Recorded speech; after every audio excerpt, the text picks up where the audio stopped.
Good morning, you're listening to 92.7 Arrow FM, and this is the Nothing Personal Show with Nikki King, and we are sponsored by Hot Yoga for You and Fuzzbox Designs. Thank you very much to our sponsors. This morning we've got a very special show. We're going to be tasting some coffee, and we've got Eddie Henrard here from Macchiato Coffee Roasters. Good morning, Eddie. Morning, Nikki. How's it going? Yeah, it's pretty good. So, do you want to tell us a little bit about your coffee roastery and yourself? Well, Macchiato was started, incorporated about 2004. Friend of mine and I used to travel on the train. He was at Victoria. I was working down there, and he hopped on the train one day and said, "Oh, look what I've just bought," and pulled out a brochure, $3,000 single group coffee machine.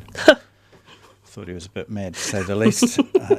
Anyway, we got talking about it, and he eventually got it, and then he found he couldn't afford to feed it. Oh, right. Right. Bit of a problem. Yeah, nice machine, but you can't use it because you can't afford the beans. So Right. He went to various coffee roasters around Wellington, and he tried to buy green beans from them, unroasted beans, and none of them would comply or, give him anything until he got to Havana, or the coffee imports guys. Right. And they sold him a kilo of each of their origins at twice the going rate, which is fair enough. And he started experimenting with roasting. Yep. But he was doing it in a roasting dish in the oven, which really didn't work. Tended to burn things a wee bit. So we got talking about some possibilities for roasting. I did a search on the web, given that the web was fairly new in 2004. Yeah. I came across a website that had all of the condensed knowledge of all of the home roasters around the world. So I scoured through that and came up with a system that the Americans call the HGDB method. Right. That's the heat gun dog bowl method. Right. So that involves... that sounds quite cool. yeah, a colander or a stainless steel bowl, a wooden spoon, and a hot air gun you use for stripping paint. Ooh. And you sit there and you stir and you stir and you heat the beans, and they'll start to go a golden brown colour, and then at a certain temperature they lose all their chaff, Right. which is the thin skin on the outside. And then at around about 200 degrees you get a crack happening, which is that sort of a sound. Lots of smoke, and you think, hell, I've burnt it. But that's what they call first crack. Right. And then that eases off, and the smoke dissipates, and you continue on. And then at second crack, it's like cellophane rustling, much finer. Right. And again, more smoke. And so those are the two ends of the coffee spectrum. Right. In terms of roast. Right. So I sat on the back porch and roasted 400-gram batches of coffee this way. And then a local cafe. I don't know if any of your listeners remember the Bambino in Carterton. I remember Bambino. Yeah. He used to have a little car on the... yeah, that's the one. Yeah, outside.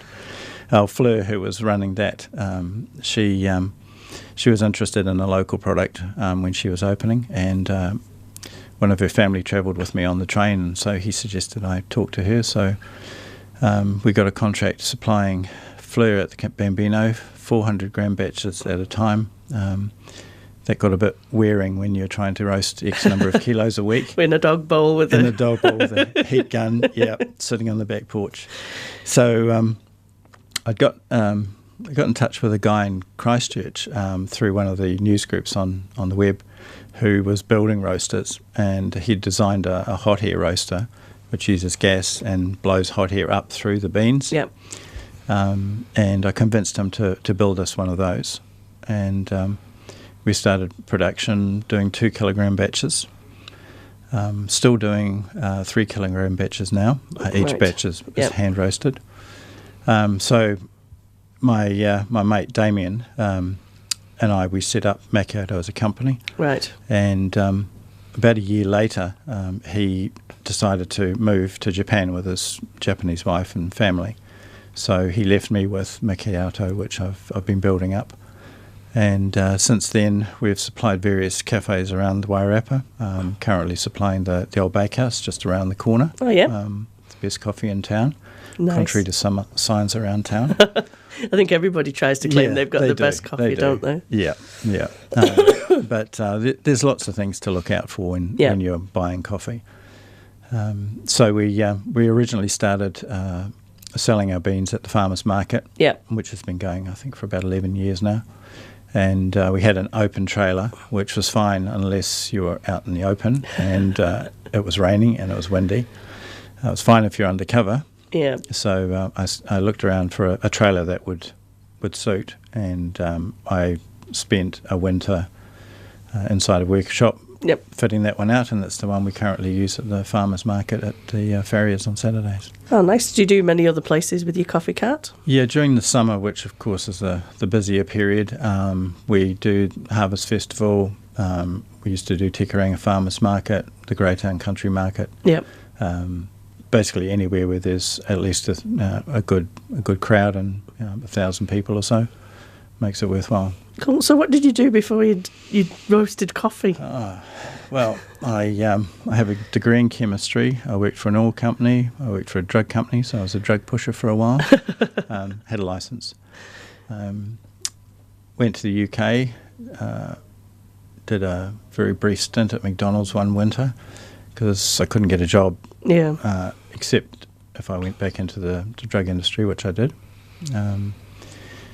Came back in 95 and then went to work for government in Wellington, so I commuted for 11 years on the train. Yep. Which I'm glad to say I'm not doing anymore. No, my husband commutes and it's a bit of a trek, eh? Yeah. He's like trying to get in my business now. Yeah, that's for sure. Exactly. Yeah. So it's quite. So what drew you to coffee? What was the draw card? Are you passionate about coffee? Is it something you really enjoy? Once I started getting into it, certainly. It's like most things that I do. If I get into it, I research it to the nth degree. Yeah. I make sure that I find the best way of doing it. And I do get passionate about it. I mean, our byline is no compromise coffee. Yep. If coffee's not fresh enough, I won't sell it. Yep. I may not even use it because coffee has a very short shelf life. Yep. So yeah, I remember you saying that to me about and you won't supply it in big amounts because of it. Yeah, because it only lasts for 7 to 10 days from the date of roasting. So the first tip for good coffee is to find a bag that has a roasting date on it, and only buy what you need to use or what you can use within a week of that a week to 10 days of that roasting date. Because no matter what fancy packaging you put it in, it goes off. Yeah. I mean, air and moisture are the two main enemies of coffee. So if you keep it in a closed container, sealed container, not in the fridge, just in a cool place, out of the sun, and grind just before you use it. That is one of the most important things. It's the second tip, to grind it before you use it. The finer it is, the quicker it goes off. If you've got a plunger grind, which is pretty coarse, it takes a bit longer. But espresso grind, which is very fine, it's like icing sugar, that goes off within 30 seconds. Really? Yeah. Wow. So it's better to grind it from the bean and then put it straight into your machine? Yeah, absolutely. Cool. Gosh, I remember you saying that to me when I tried it, and I remember trying it at the business course because me and Eddie we're on the DSBM at the moment, and you saying that no milk, you shouldn't need any milk or sugar in it, really. No, coffee can be strong, but should never ever be bitter. No, but bitterness is just bad technique or old beans. Yeah, particularly with espresso. So if you're making espresso or you're watching someone do it, you go into a cafe and you want an idea of how good their coffee is, just stand and watch and listen to the barista for a while. And if you hear grinding and then clack, clack, clack with the doser, you're on that's a good start. And then if you can watch them, when they put the handle into the machine, the portafilter, which is this beastie here. Oh, that looks fancy. That looks fancier than my one. Yeah. Then within 5 to 10 seconds, you should see the first drops coming through. Yep. And it's like reluctant honey. It's very dark. And then within sort of 25 to 30 seconds maximum, that that stream of coffee will be dark brown, then you'll get a light stripe through it, and when that stripe is even, that's when it should stop. Yep. If they go any further, that's when the bitterness comes through. All right. So listen for the grind, watch for the extraction, and if that colour goes really thin and horrible, don't even bother. No. Just get a juice or go somewhere else. And so baristas because I've got a machine at home, but it's all automatic. You press the button and it doses the thing through the espresso machine. Do they have the control over when to switch it off and on the big fancy machines? Yeah.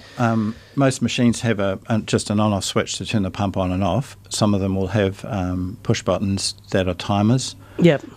But everything is done pretty much by colour and by eye, not by time. Time is a good start, but again, a good barista will be able to watch within 2 or 3 seconds of the extraction starting, will know whether it's a good extraction or not. And again, it's colour. You adjust the grind so that you get that 5 to 10 seconds or maximum 25, 30 seconds extraction. Yeah. It's very important to get that right. And if you ever get a coffee that tastes bitter, and you're not happy with it, take it back to the barista and say, look, I think this has been over-extracted. Would you mind doing it again? A good barista will throw their hands up in horror and go, oh, sorry, and do it again. I certainly will, hence the no compromise. Yeah. If it's not right, you're going to tell me about it. I'd rather you told me about it so I could fix it. And then if you still don't like it, well, that's your choice. I'll refund you. But I think in the 14 years I've been doing it, that might have happened half a dozen times. So, a barista has good control over a machine. Yeah. The problem with the home machines is that you have very little control. Exactly, yeah. And they generally don't grind fine enough. So the water comes through really quick, and you just get a horrible extraction. Yeah, well, we made the effort to buy a separate grinder, so we've got a bit of control on the grind at home. So the grind is the most important. Yeah. You can have a $10,000 machine and a $100 grinder, and the physics of it are such that you won't ever get a good extraction because your grind has to be totally even. Most commercial grinders use a pair of burrs, which are like teeth, and they cut the bean into pieces. So you get a grind that is incredibly uniform, and I don't know how well you can see this, but there are no big lumps or anything in there. And that means that when you tamp it with the tamp into the portafilter, that you get an even puck of coffee, so that the water can percolate its way through. If you've got big bits and little bits, then the water will always take the path of least resistance and come straight through. So you get less flavour in your coffee. Get virtually nothing. Yeah. So that was the thing that Pete, my husband, he's quite into coffee. He's like, we get a grind, one that does the grinding separate to the machine. Yeah. So, you could control for a plunger. And we've got the espresso machine as well, so you can do it because there's different types of grinds for different things. Absolutely, yeah. The rule of thumb is that the longer the coffee is in contact with water, the coarser the grind. Yeah. So espresso is, as I say, 30 seconds. So it has to be really fine to get the goodness out of it. Yep. Whereas a plunger, it'll sit there for 4 minutes or so, and it'll take a bit longer. If you make plunger coffee, don't ever put more water in it once you've poured them out. No. Because that's when you get the bitterness coming out. I can imagine that it wouldn't be very nice after a second go. No, people think, I haven't got enough, I'll put some more water in. You're actually better off to take a little one like this, and you can make 4 or 5 cups of coffee as a concentrate. So heap tablespoon of coffee per person in there, off the boil water.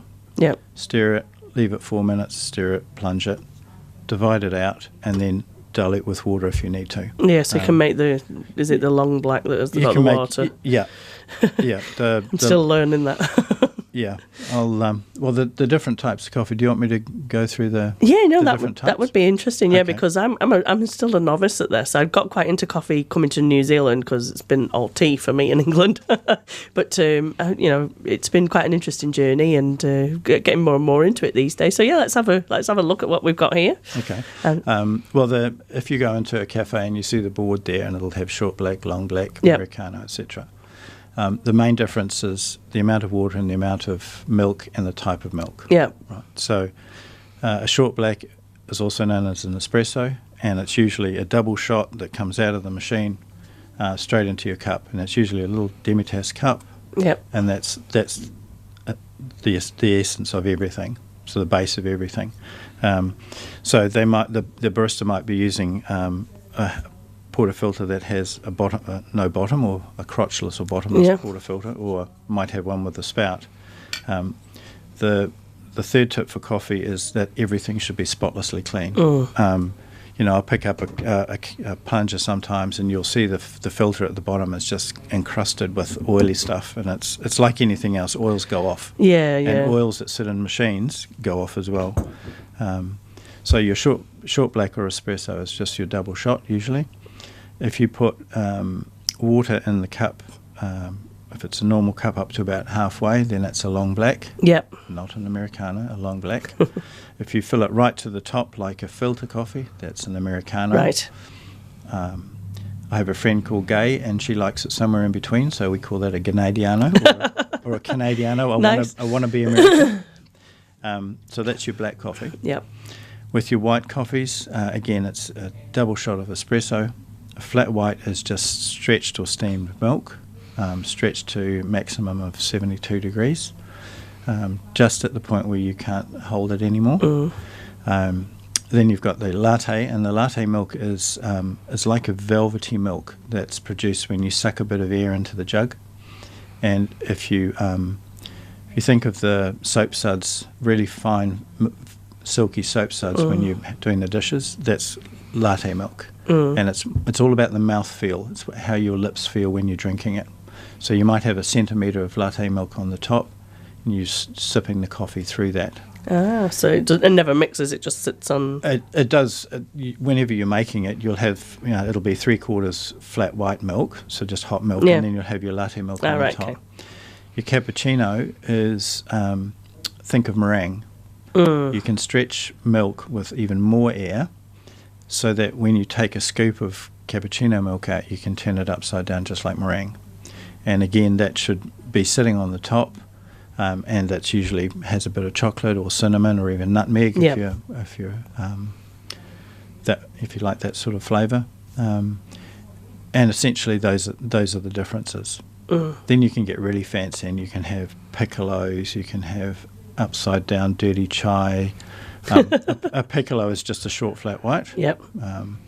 My sister drinks quad shot piccolos. Your chai is just usually it's latte milk with a chai extract, a tea extract. People prefer that to coffee. And upside down is where you put the milk in and then the coffee. Does that make a different flavour again then? It just looks different. Just looks different. And an upside down dirty chai is milk first, chai, and then some coffee, which is the dirty component. All right. So you're getting a bit of both. All right, okay. Yeah. And so what's your favourite way to drink coffee? If I go to a cafe that I haven't tried their coffee before, I'll order a short black with some hot water on the side in a jug, and then I can taste the coffee. You can't hide anything with the short black because that's the essence of the extraction. That's right. So once I've got that, and if I like that, then I might add a bit of hot water. The other thing I find really good with black coffee is if you have a chaser of cold water, and you just take a sip of cold water after your black coffee, your mouth just sparkles. It brings out all of the different flavours. So as you said before, you shouldn't need sugar. Good coffee, as I say, can be strong but never bitter. Sugar just masks that bitterness. Yeah. But- and some coffees you I've drank and I've needed to put a sugar in, but I've tasted your coffee and I didn't. It was really nice. It is good, guys. It's very nice. And so you've got a grinder there. Do you hand grind at home? No, at home I've got electric grinders, but they're a bit too big to bring in. Yeah. But one of the things we'll do after the break is we'll do a thing called cupping. Yeah. You may have seen how some of the tea ads, they'll have a whole row of cups and they'll slurp. Well, that's what we'll do afterwards. Oh, nice. But basically, this is a hand grinder which I take when I go on holiday or I'm away. So we just pop the grinds in there. There's a burrs underneath. Yep. And can you set different grinds on that one? You just adjust that, screw it in or out, depending on how. And usually when we're out, we take a plunger. So you grind away and you end up with your grinds in the bottom here. So that's a fairly coarse grind. Yep. A bit like sugar. So you grind that, pop that in the plunger and make your coffee. Cool.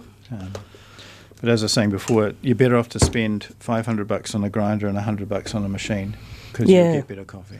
Yeah, well, we've got a cheap machine, but as I say, we've got the grinder, so that's the way that Pete decided. He's a bit like you, he likes to read up on things. So, because we had this machine that we got, there was an automatic one that kept breaking, and it was just a nightmare. So in the end, we replaced it with just one with a handle, press a button, and the water comes through, one shot or two shots. So.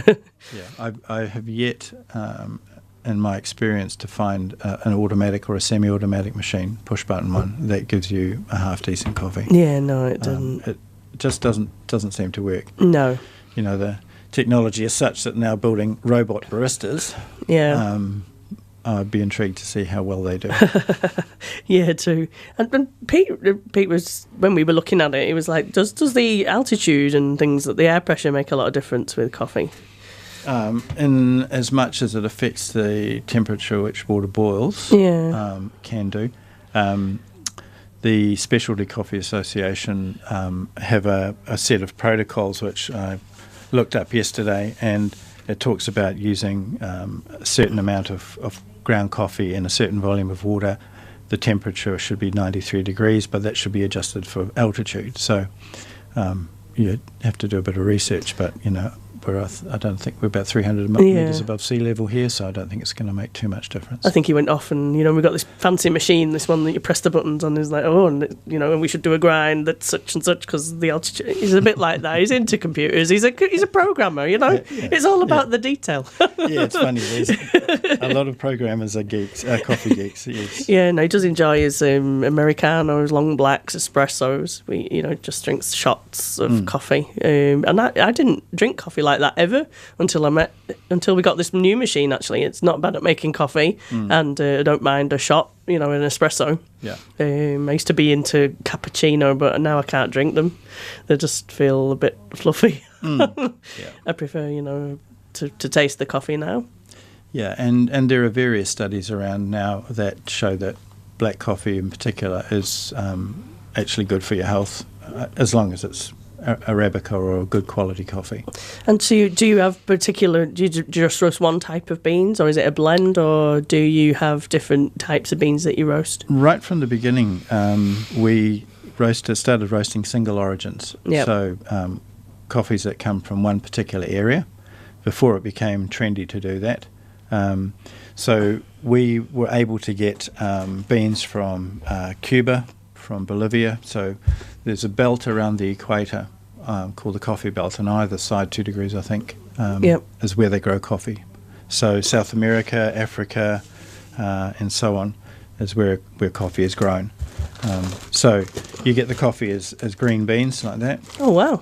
That's interesting. And as green beans, they will last a year, maybe 2 years. I don't know if you can... It doesn't go off.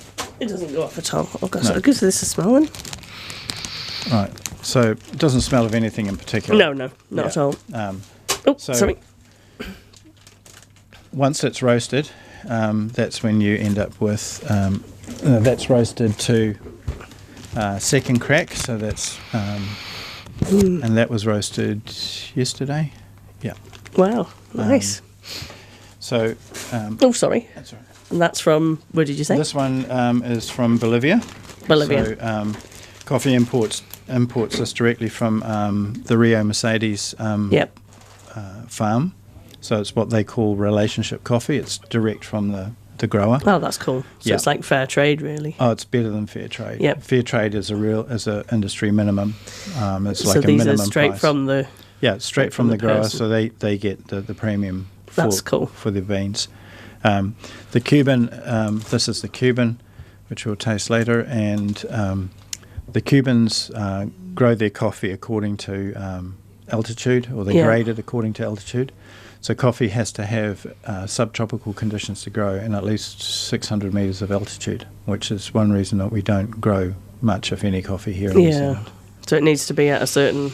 Needs to be at a certain height, because if it's not, the bean, which is the seed of a cherry, is either very soft or very small or both. Right. So there's a family in Northland, I believe, who grow coffee, but they have to grow a lot of cherries because the seeds are so small to get a kilogram of beans that it's not worth it, and the beans can be quite soft. Whereas if you get coffee from Western Papua, Irian Jaya, they grow it at up to 10,000 metres, and you have to roast it very carefully because it's so hard that you can roast the outside but the inside will stay raw. So it would be a slower, longer roast. Right. I typically roast from 9 till 12 minutes maximum for a batch. And does your place smell amazing when you're roasting all this coffee? My wife tells me I come in smelling like burnt toast. Oh, right, okay. But if you're ever in Wellington at the end of the terrace where the bank is, what do you call it? Sorry, Treasury. Yep. There's a little roastery there, and some of their coffees absolutely reek. They're horrible when they're roasting. Really? But that can be because of the origin, but also because they're blended. So some people will roast single origins, as we do. Some will blend the green beans and then roast them all to one point. Some will roast them separately and blend them afterwards. I've always looked for coffees that taste good by themselves. Yeah. Because then if you can't get it, you can't get it.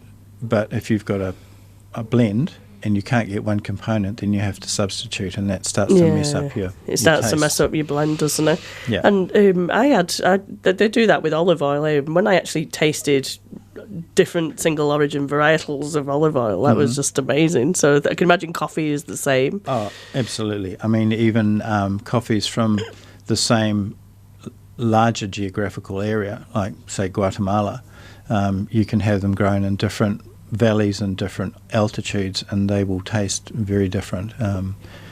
The concept of terroir, as they talk about with oils and with wines, that comes into it as well. And you can get as down into the weeds with it as you like. Well, that's amazing. What I'm going to do now, actually, is we're going to pause for a break, and we're going to actually taste some of this coffee live. So you can watch us do this cupping. We're going to do some cupping, and we're going to taste some. I've been really looking forward to this all week. So I'm going to topically play a song by my band called Caffeine, just for you guys, and it goes a bit like this.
a dose of the drug. So cut me some slack before I chug it back. And I know I can be mean without caffeine, without caffeine. And life seems so obscene, yeah.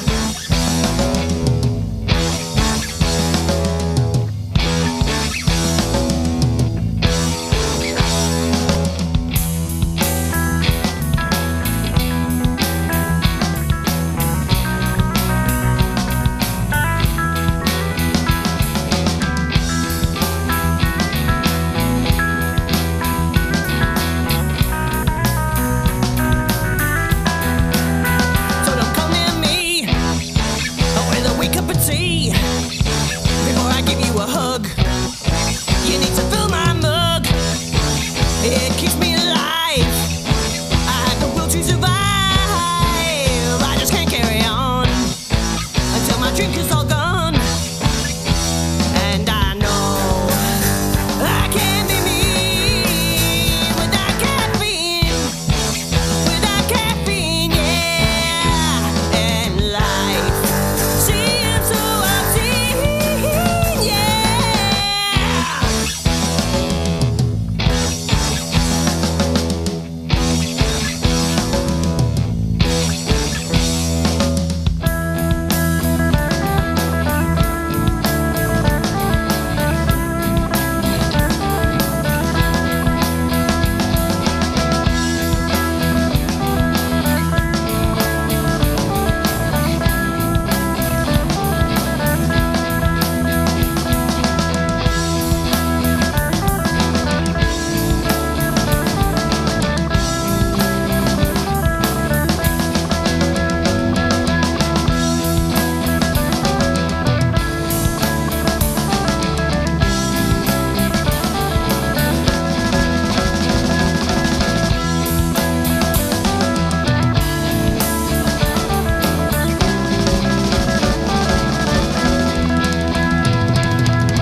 Good morning, you're listening to 92.7 ROFM, and that was Spank with Caffeine, and that was written by my band a couple of years ago now, and it was inspired by Sheldon's partner, Debbie Lee, who came to my home and told me that her coffee machine had broken and she was very, very grumpy. So that's where that song came from. So hello, Debbie, if you're watching, that's for you. This is Nothing Personal. This is a Nothing Personal show with Nikki King, and it's sponsored by Hot Yoga for You, which is a lovely yoga facility down in Kirapuni, and they do hot yoga. They've got a beginner's class starting tonight for $10, and it's at 7 o'clock, and I think there's 4 classes. It runs for 4 weeks, so it's probably worth your while getting down there. I know, Sherry, I'll have to come. I'm going to have to clear my diary this tonight and come along and have a go. I'll see if I can get over. I'm sure I can. And we're also sponsored by Fuzzbox Designs, which is my business. And we do websites, graphics, social media strategies and training. So if you need any of that stuff, you can come over. We're also part of the Wairarapa Women in Business Network. But, you know, we don't always have women on here. We have businesses. We're interested in businesses that women are interested in. And we've got Eddie Hendari. Henrad, I forgot your name then. Sorry about that, Eddie. Eddie Henrad here this morning from Macchiato Coffee Roasters. And we all love a coffee, don't we? And I'm sure all the ladies from the networking group will be watching this and be interested in the next bit, which is we're going to do some coffee tasting. So over to Eddie. So So what I did in the break here was I ground up just over 8 grams of coffee. I won't say which is which. I'll tell Nikki afterwards. So the idea of this is have a sniff of that, Nikki, and just see if there's a difference. Excuse me. A little bit. A little bit. A little bit. All Not too much. right. So we will then My add, sense of smell's probably not good though with No, my my- sinuses. doesn't help. No. So we'll add water at 93 degrees. I did check it before. And we'll leave that for 3 minutes. Ooh, 3 minutes. So we'll have to talk about something now for 3 minutes. Yes. Are you going to show me something else? So you've got the cold water. We're going to do this thing with the cold water that you were suggesting. Yeah, we can taste it. Yeah. Just check my time. Okay. We'll use the cold water to taste, but also just to clean the spoons in between time. Cool. So the idea of the cupping is that you have a standard amount of coffee and water at a certain temperature. Yep. We'll leave it for some time. We'll then smell it as it is. Then break through the crust.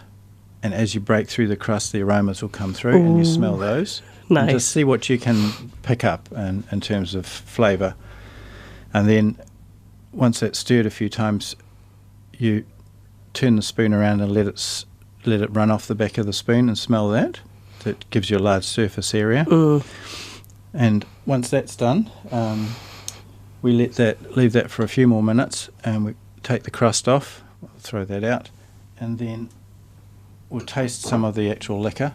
So Nice. We'll put some coffee in, a bit good slurp like you do with wine. Yep. I'm sure you're well practiced at that. Oh, yes, very much so. And then we'll leave that for again for another 8 or 10 minutes and just taste it when it's a little bit cooler. Yeah. So that's cool. So we've got a few minutes to wait for that to happen.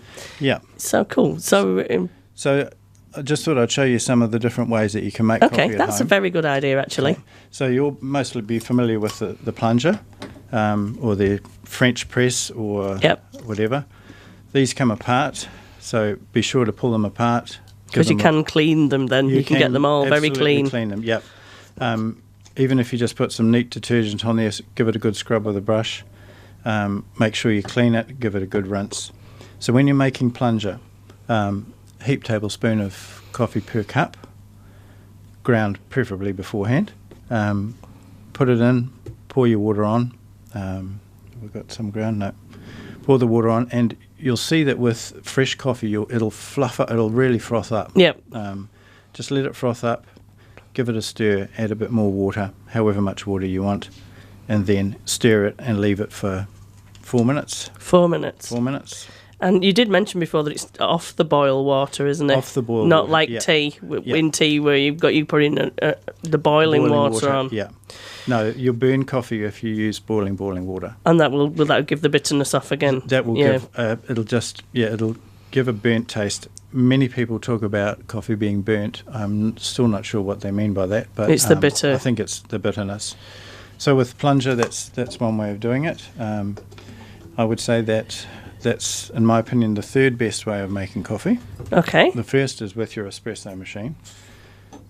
This is a stainless steel version of the mocha pot, the Right. old Italian aluminium one. So So is that like a percolator?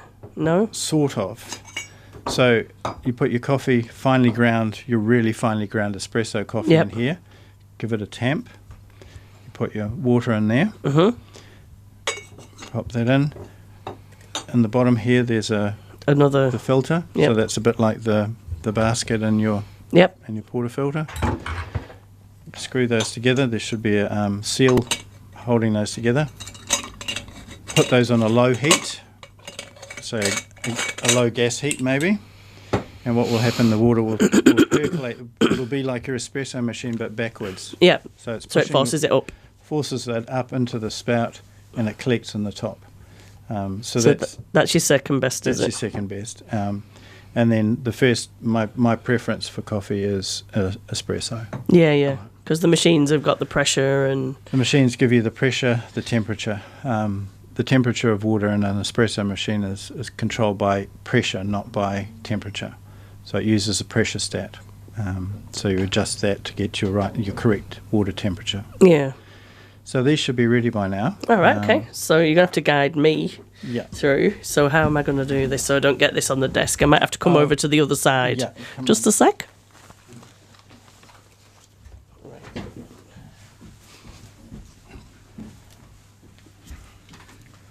Put that mic on.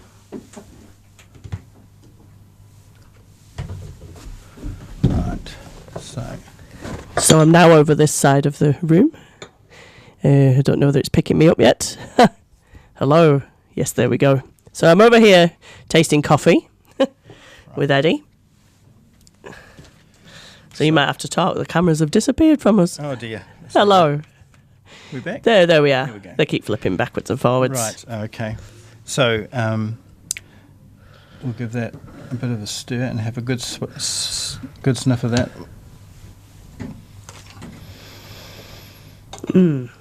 That is actually cutting through a little bit on my sinuses. And then that one. Oh, yeah. Let's give this one.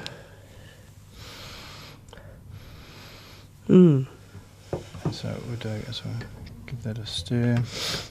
And then Actually starting to come through now. smell the back of that. Give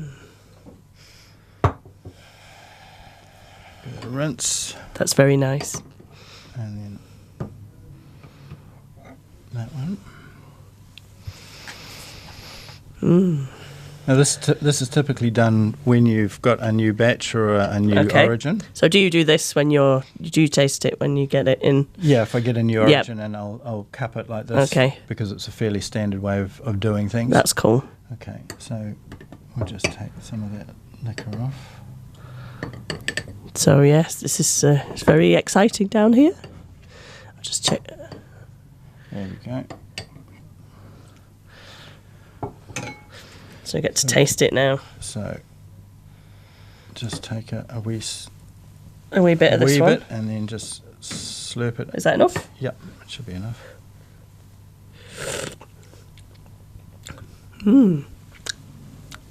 Yes, no? Nice. I like coffee. This one? Yep. About that much? Yep. Very different. Yeah, different. Yeah. I like that one. Okay, that's the Cuban. Ah. So Which is your favourite? The Cuban, definitely. The Cuban. Yeah. Cool. Coffees have different. Some of them are best as plungers. Some of them better as espressos. I'll pop back over there because I don't think it's picking me up over here. Yes. Cubans. To work out that out for next time, mate. Yep. So the Cuban one was very, very nice. I might have to buy some. I keep saying that, eh? I just never seem to have. I'll have to pay you on internet banking and get some at the course. Yeah, we can do that. Because I was telling my husband about it, and he was quite interested in trying it because he likes his coffee, eh? He likes his coffee, and as I was saying how unbitter it was, and how because I can never usually drink it out of a plunger. Yeah. Like that without sugar and a lot. Well, I can drink it without milk, but not sugar. But it is really, really lovely. Your coffee. Make sure I try and get some at the break, because he brings us in some coffee at the DSBM each week, which is really nice of you. Yeah. So, what was I going to say? What you tasted there is, as I said, it's a standard way of tasting it. So that's But whether it's made in an espresso machine, whether it's made in a mocha pot or a plunger, or even you can get these. It's all right. Portable filters. So this is one that you can just take with you in a cup. So you just put your coffee grounds in there. You've got the filter there. You pop your hot water in there. Yep. And then you just sit them on top of your cup and it filters away. So that's like having a filter coffee? That's just it's essentially a filter coffee. So is a filter and a plunger a similar thing, or would you put that further down the list than your plunger? I'd put this down the list from plunger personally. Yeah. Because we used to have a filter jug years ago. That was the way before fancy coffee machines became, and then we got a plunger, which was better. We started off with a machine with the jug where it dripped. Yeah, if you're old enough, you might even remember the percolators. Yeah. The problem was that they boiled everything, and as I said before, the hot water, the boiling water, would just kill coffee. So it becomes bitter again. It literally stewed. Yeah, it became bitter. Yeah. And I have noticed that when I go to different coffee shops around town, that there's different. Sometimes they take on different flavours. Like there used to be there was a coffee. I had a coffee when it was a number of years ago. I think it was different owners of Strada, and they had a very characterful, almost like alcohol, like a. Oh, really? Well, it tastes like the kind of when you get a brandy, what they do with the Irish coffees without the alcohol. Alcoholic without the alcohol. Yeah. It's like quite interesting. That I was saying that to Pete. It was like a really characterful flavour that I've not tasted in any other coffee shop. One of the things to watch out for is when you go into a cafe is to look at whose coffee they're using, what brand of coffee. So some of the common ones will be Supreme, Havana, Mojo, Carajos, Macchiato. They all use different blends. They roast differently. Havana use a hot air roaster, but it's a drum roaster as well, and they're doing tons of coffee per week. But again, the different blends are blended for different characteristics and different flavours. But also the barista that you get will also affect it, because you can have the same machine, the same beans, the same grinder in a different person, and you'll get a completely different coffee. So one of the things that, as I mentioned before, to watch out for is listen for the grind. If you go into a cafe and all you hear is clack, clack, clack, and you see coffee in the doser, it's been pre-ground. And as I said, espresso only has a 30-second life. If I don't extract an espresso grind within 30 seconds, I throw it away and start again. Yeah. Because it just doesn't work. No, well, our machine, to throw it under, you have to throw the thing, I don't know what that's called. Portafilter. You throw this under the grinder and press, and it grinds straight into that, yeah. And then you'll tamp it to get a... But that looks like a posh tamper. This is a piece of 1/4-inch mild steel on a piece of camshaft that I built some years ago. Because mine is, I think, is it the weight of that quite important? Yes. Because we've got probably improving our tamper would be... It's always a good thing to do. Most tampers are way too light.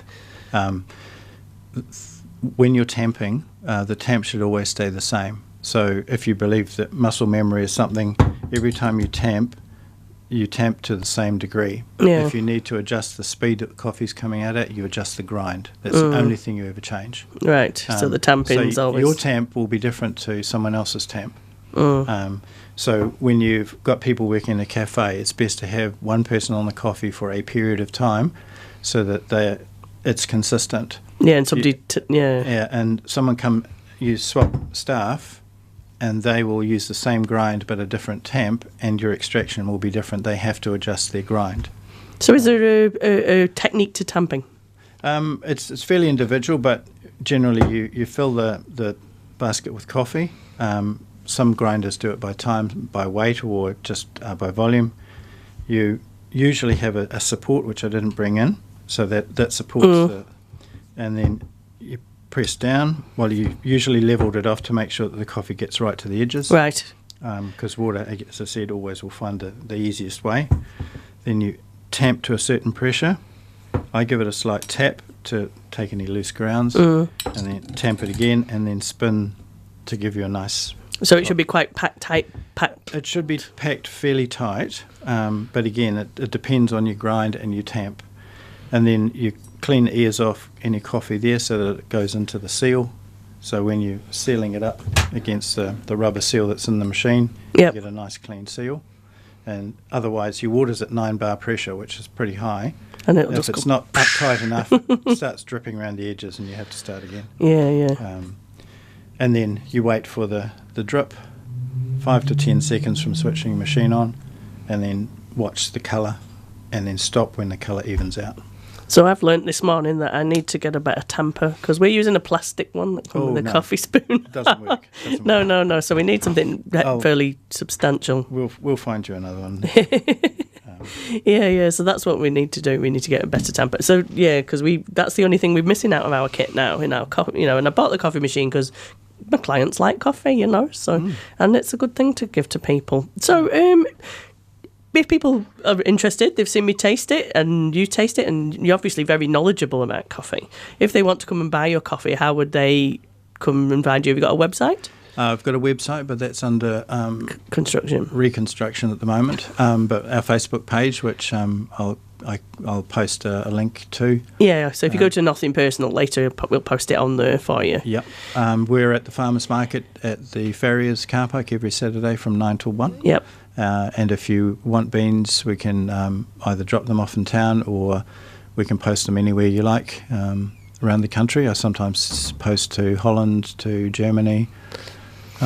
So my brother, if you're watching, and my brothers in the UK and sisters, or any of my friends watching from the UK, you could have beans from New Zealand. Yep. Well, roasted somewhere from somewhere else to New Zealand and then to you. Yep. So anywhere really, anybody who's watching, you can have some coffee beans, and they are very tasty. It's tasty coffee. It is really nice because my younger boy is quite interested in coffee and drinks quite a lot of it. We buy a big bag of beans, but we'd have to hide that if we bought some, because he'd just drink it all. Yeah, he's very into coffee. But I'm wondering if he's heading down that barista route. He's quite keen on making it right, so that's quite good. Yeah. Well, one of the things that I do is I do home barista training as well. Oh, nice. So if you have a machine and you're not sure about how to use it properly, you might have invested thousands into a machine and a grinder. Yeah. I'm more than happy to either run some home barista courses, or even if you're local, come and give you some advice. Oh, that's cool. So they just get in touch with you through Facebook for that. Through as well? Facebook, yeah, or directly through my cell number or email. That's awesome. Yeah, I might invest in that. Or Sam would be interested, actually, because it's quite probably useful to him because he's coming up to 16 and wanting jobs in cafes and stuff like that. Yeah. And he does enjoy his coffee, because I can see, he used to like energy drinks, and now no, he doesn't drink those. He drinks coffee instead, which is probably better for him. It is. Slightly. Yeah. Well, again, depending on the medical papers you read, more than 7 cups of coffee of Arabica coffee is protective of your liver. Oh, right. And it's also good for your heart, and has also been shown to possibly prevent Alzheimer's. So which one was Arabica from? I didn't mention that. There are 3 basic varieties of coffee. There's Coffea Arabica. All right. You'll see ads on TV talking about Arabica or Arabica. Yep. There's Robusta and Liberica, but Arabica and Robusta are the 2 common ones. Right. Arabica is usually for specialty coffee, so for espresso. So most of the coffees you'll find are Arabica. Robusta is typically used for instant coffees because it has a high caffeine content. It yields more per plant, but it is generally lower quality. Yep. Vietnam seems to grow a lot of Robusta. If you find a good Robusta, they'll generally be incorporated into one of the Italian espresso blends because they like their caffeine hit. Yep. So I think they blend anything up to 50% Robusta in their espresso blends. Wow. But you won't find that so much in New Zealand. No. India grows some good Robustas. There's a roastery in Auckland who import their own coffee from their own plantation. Holy Beans, I think they are. And their Robusta is very good. Right. Yeah. So most of your espressos will be Arabica. Okay. Yeah. So eat drink, so you can feel good knowing that, if you follow in certain advice that you can believe that you're being well. But coffee is good. It's good. It keeps you going. Sometimes on a Monday morning when I come to do my show, a good espresso before I come on the show really is a bonus because it gets my brain sharp, and I come in and I'm a bit like that though. You can tell when I've had a coffee because I'm like but it's a really good hit to get you going in the morning. And my husband takes it on the train with him. He makes himself a fresh coffee every morning, so it's a good stuff. So, gosh, I've lost my thread.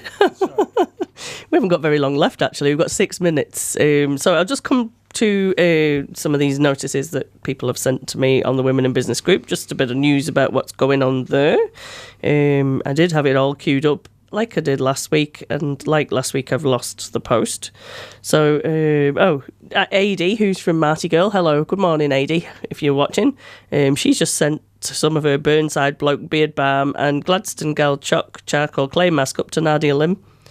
August-September photo shoot. She wanted products with honey and beeswax in for Father's Day. So that's quite interesting. She's doing really well, AD, actually. She's getting herself out and about. She's really, doing the stuff for her business. And if you want to buy Marty Girl stuff, you can head over to her website. Shari has got the yoga beginners builders blocks tonight for the month of July. 4 Monday evenings at 7 p.m. $10 per class. Hot yoga for you in Kurapuni. And she's one of our show sponsors. Thanks, Shari. I know you believe in what we're doing, and that really matters. Thanks very much. Casey Minty, she's got a business called Made to Clean. She's got $25 off your first clean, $20 off your next clean if you refer a friend. Domestic cleaning starts at $60 for 1 bedroom, 1 bathroom, 1 kitchen, 1 lounge, and additional rooms $10. And she uses eco-friendly products, so that's good if you're concerned about that. Efficient, friendly and trustworthy team, easy book online. So not too many messages this morning, but I do know that Katie Winstanley's got an event coming up, so keep an eye on Changes Medi Spa, because she's got a Derma Pen launch, Derma Pen 4. Can't remember what date it was, but if you head over to her website, I'm sure that the news will be on there quite soon. So, Eddie, you're such a knowledgeable person on coffee. Thank you. It's been fabulous to have you here. Thank you very, very much. Thank you for having me, yeah. Is there anything you'd like to add before we close up? No, just to say that good coffee is something that's not difficult to find. No. It's very easy to find a good place to drink it, who makes it well, if you follow some tips. And I'll put some more tips and some information up on the website or on Facebook. Yeah, that'd be great. And your contact details so that people can buy the coffee. And if anyone has any questions, feel free to email me, eddie@macchiato.co.nz. That's MACHIATTO.co.nz. Cool. And go on, sorry. And our Facebook page is facebook.com/macchiatonz with 2 T's. Oh, that's easy enough, isn't it?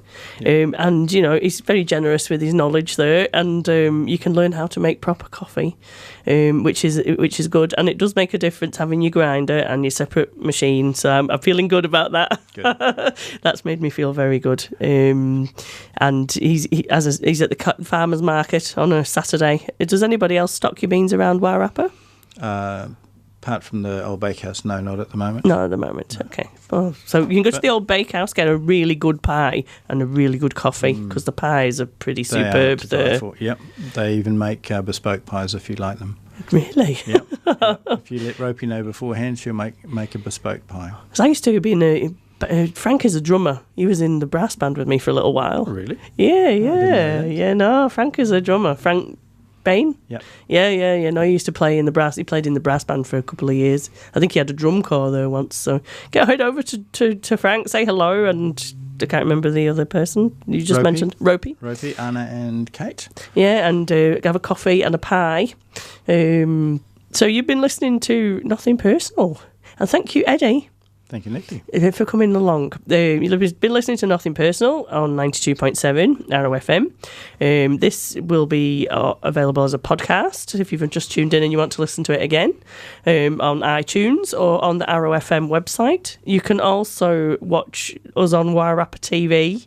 And we're on at 12 noon, 6 o'clock. And 11 o'clock today, and 12... Oh, no, it's not 12. It's 6 o'clock tomorrow, 6 p.m. tomorrow. So you can watch the show, and you can go to YouTube and pick up the playlist from Wairarapa TV's channel and see it again, because it's well worth watching, and there's lots of interesting information in there. So thank you very much, Eddie, and we'll see you next week with another interesting guest. Thanks for tuning in.